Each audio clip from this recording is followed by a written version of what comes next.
All right, I'm back doing some more systems of equations. So this is kind of weird because this is oddly written, but this should be kind of underneath this.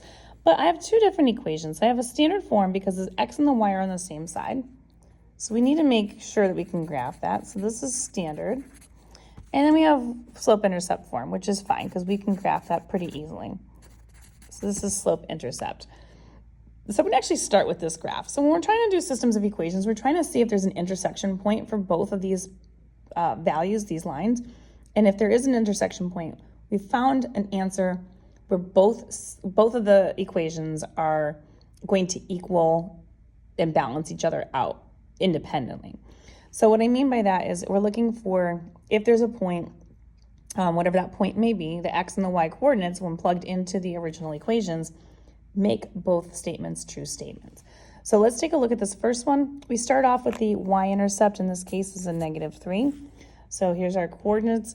We're gonna go here to 1, 2, 3 in the negative. We're gonna put a dot right there. So there's my first point. And then I'm gonna use that slope. Now the slope here is a -1/2. So there's your slope. This is your y-intercept.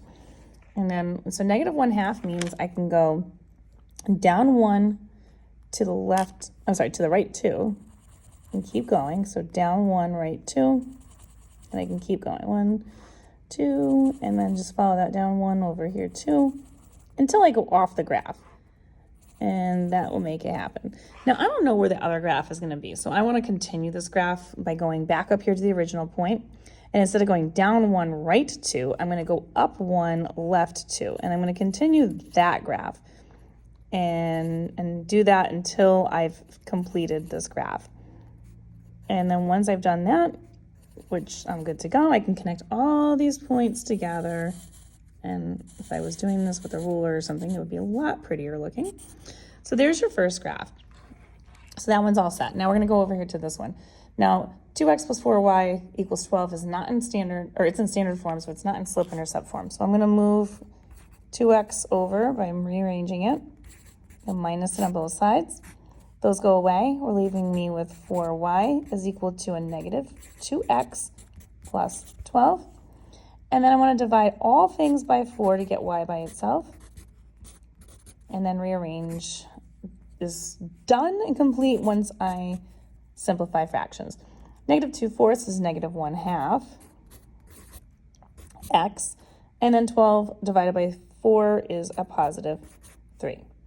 So now I have a slope-intercept form, -1/2 and a +3. So here I'm going to go to the +3. So I start here at 0, 0, and I go 1, 2, 3 up. Put a dot right here. I also have a -1/2 slope in this one.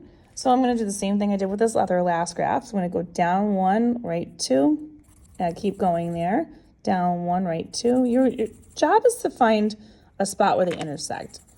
And if you're noticing that this is definitely going down, but it's not ever getting closer, you should notice that. I can go up and do the opposite, go this way, but they have the same slope. So the same slope with the different intercepts of y causes this to always remain what you hopefully now have guessed, is that these 2 points are what are called 2 parallel lines.